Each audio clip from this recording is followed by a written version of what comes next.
Now that we created our models and we transform our data, we run it in production, I have here my dbt cloud shop, and I can see here that all of my tables run and created in production. We are now going to visualize this data. We're going to go to Google Data Studio, so this is the URL, and you should first create a data source. You go here to data source, and we're going to take our BigQuery tables.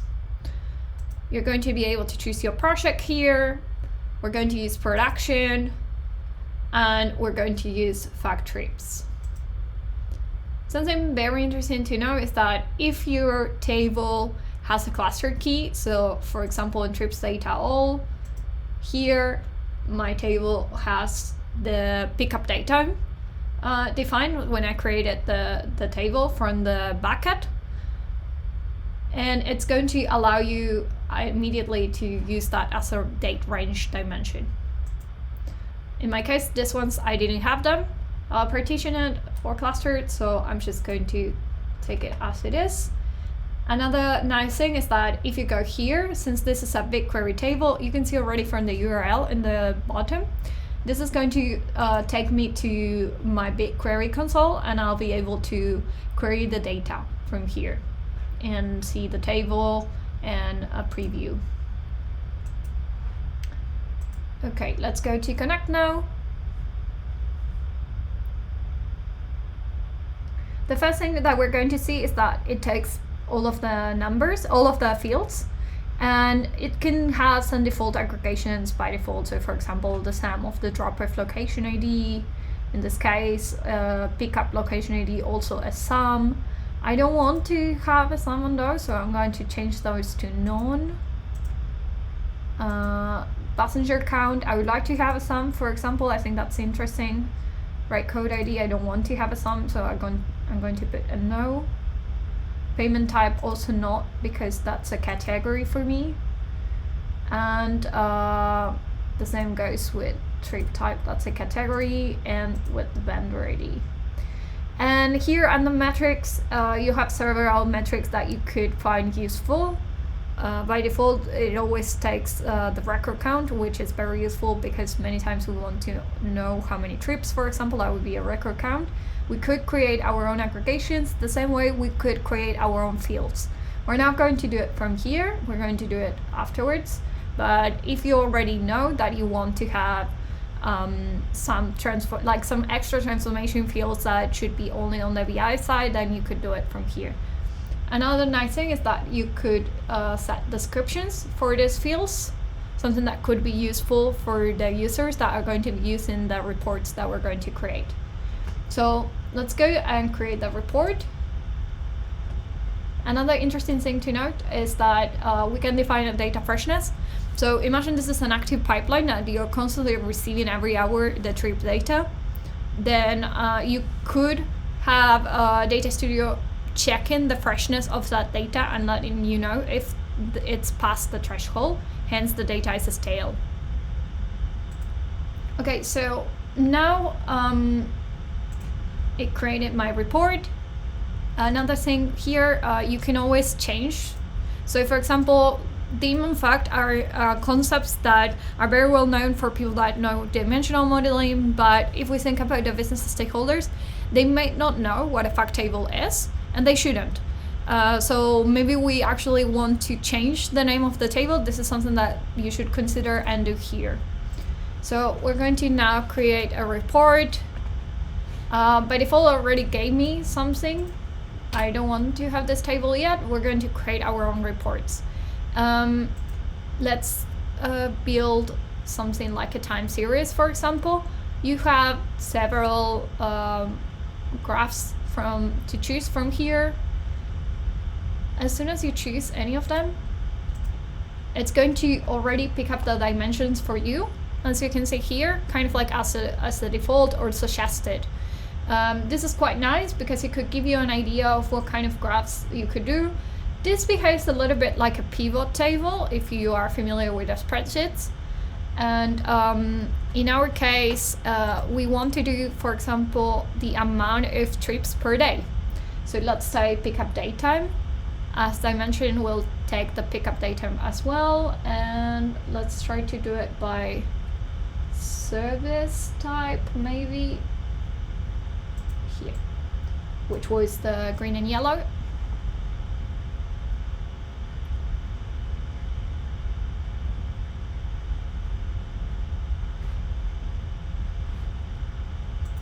Let's maybe choose another time series chart because that one is too small.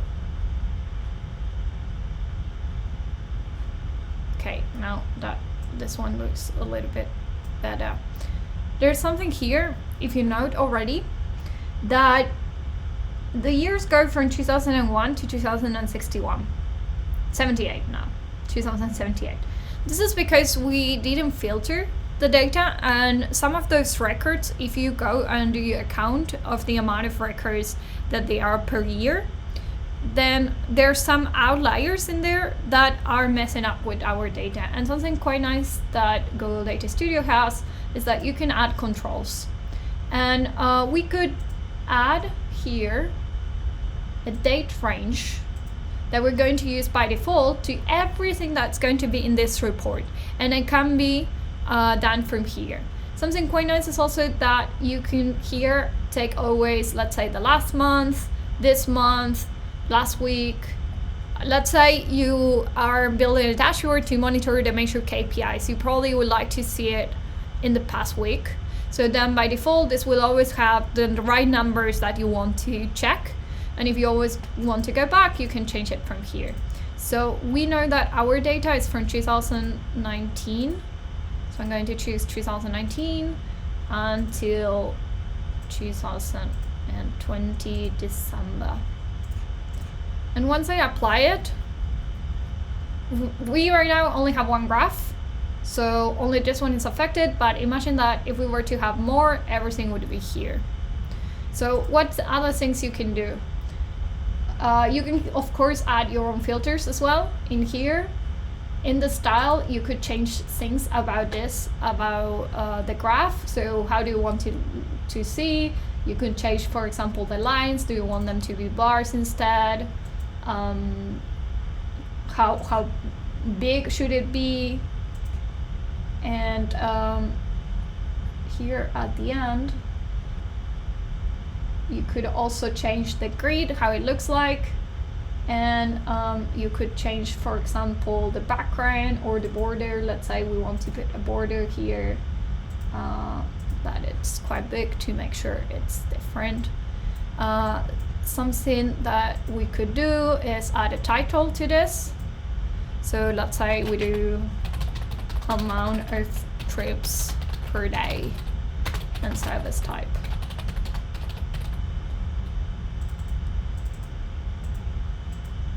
Okay.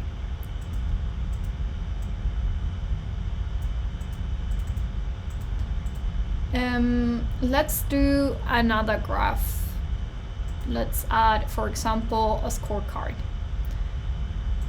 Let's maybe add here the number of records. So let's take the pickup date time. Let's take it out. And this would be the amount of records in this date range, for example. This is also nice to always have in a dashboard to understand what we're looking at, like provide a big picture.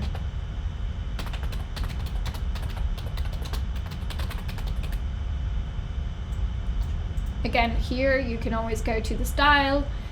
You can always also change them from here. So for example, I could go to this one if I wanted to. I could try to use another one, so something like this. In this case, I removed the data, the date range. So then it's going to try to look something else to make sure that I can show bars, and it's going to see add the trip ID, for example. So I'm going to go back to the number. I like the number. I'm going to, and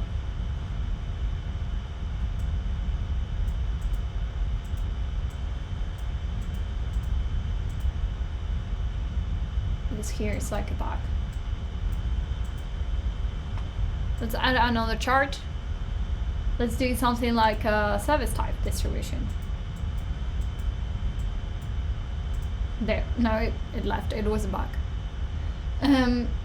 Okay, already by default, it gave me already what I wanted, but let's check what it's done. So it took date range dimension. It doesn't show because at the end, the date range dimension is just this. It's going to be filtered by this. We can see that in the filter here already. But we can take it out and it wouldn't affect, actually. And then it used as a dimension the service type, and here use the record count. Note that here you could also change this. You could create your own comparison, for example, if you wanted to do like a running calculation. You can change also the sorting. So let's add also another thing here, something like service type distribution. Let's put this. You can also format the titles. So let's put this like this. What else we can do? We see already, for example, that the yellow has like 90% of the trips, and it kind of makes sense if you look at this graph as well. Something that I also find very interesting is the drop that you can see in March because of COVID. And you can already see here that it starts increasing, but nothing like before COVID. Let's do another chart. Let's do a scorecard. Let's do a table. So for example, let's do a table with a heat map. This is good to list the like the top 10 or the top 5 records of something. So let's do it by pickup zone, for example. We don't want to have a date range, we just want to go to the pickup zone. Remember that we have location, pickup location ID, and we have pickup zone. We want to have pickup zone because we want to have the description. And see, already by default already gave me the record count. And the nice thing about the heat map is that it shows me with the colors the difference already. And here you could again just define another metric if you wanted to. You can choose something else to count.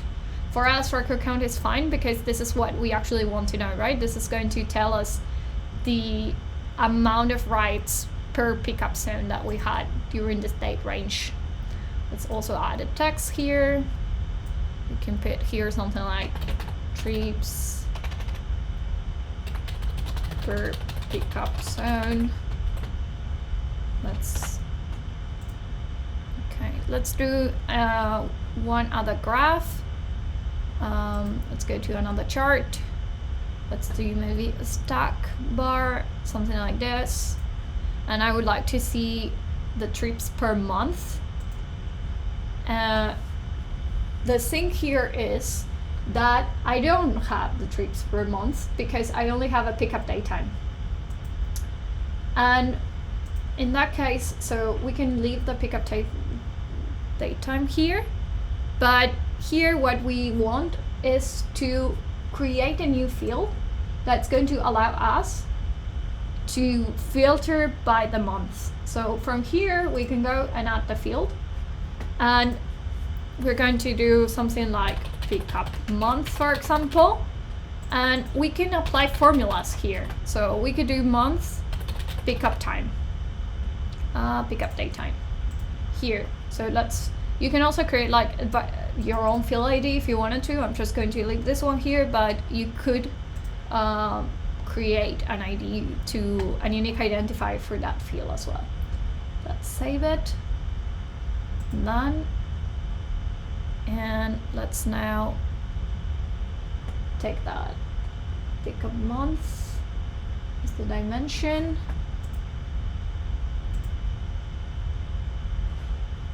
And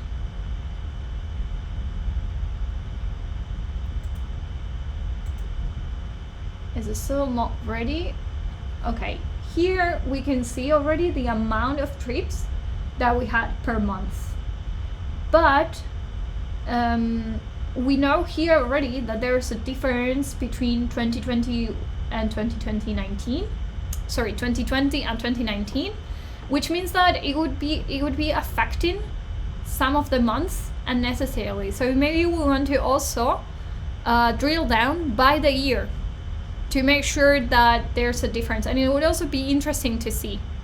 So let's create another field now, which would be something like pickup year, and again we can do here year, pickup daytime.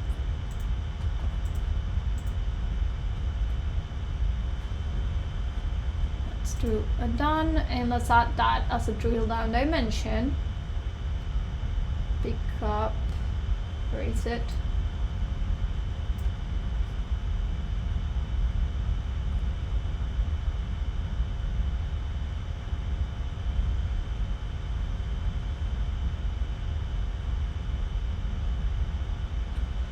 And here we can see 2020 next to 2019. In the sort, it's by record count. I would actually like to have it by pickup months.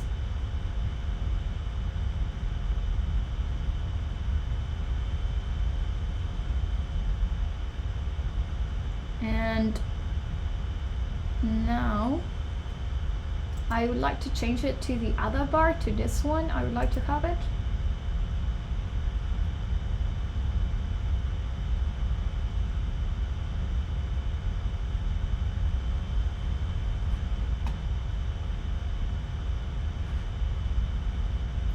And now it looks better.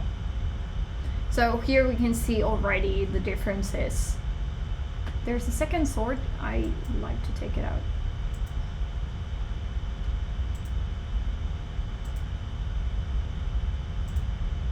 Ascending.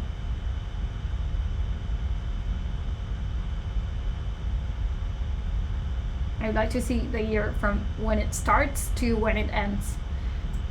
Something that we could also do is if you open up, then you can actually see everything. It's going to adjust, and if you make it smaller, it's going to always adjust to the amount of space that you give to the graph. This is also things that you could check in the style as well. And how do you want to? Do you want to show the axis, for example? How do you want, again, the grid to show? We could, again, do a different background and border. And we're going to add another title here. Wait.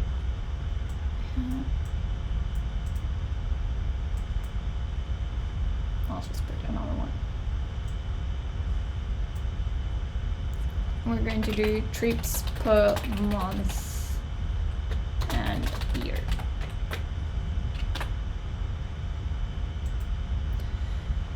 Something else that we could do, for example, with the control that we added here, we could add any other thing. So let's say we could do a drop-down list, and you could filter, you could check here what you want to. So here it's pickup daytime, but let's say we want to do on the service type,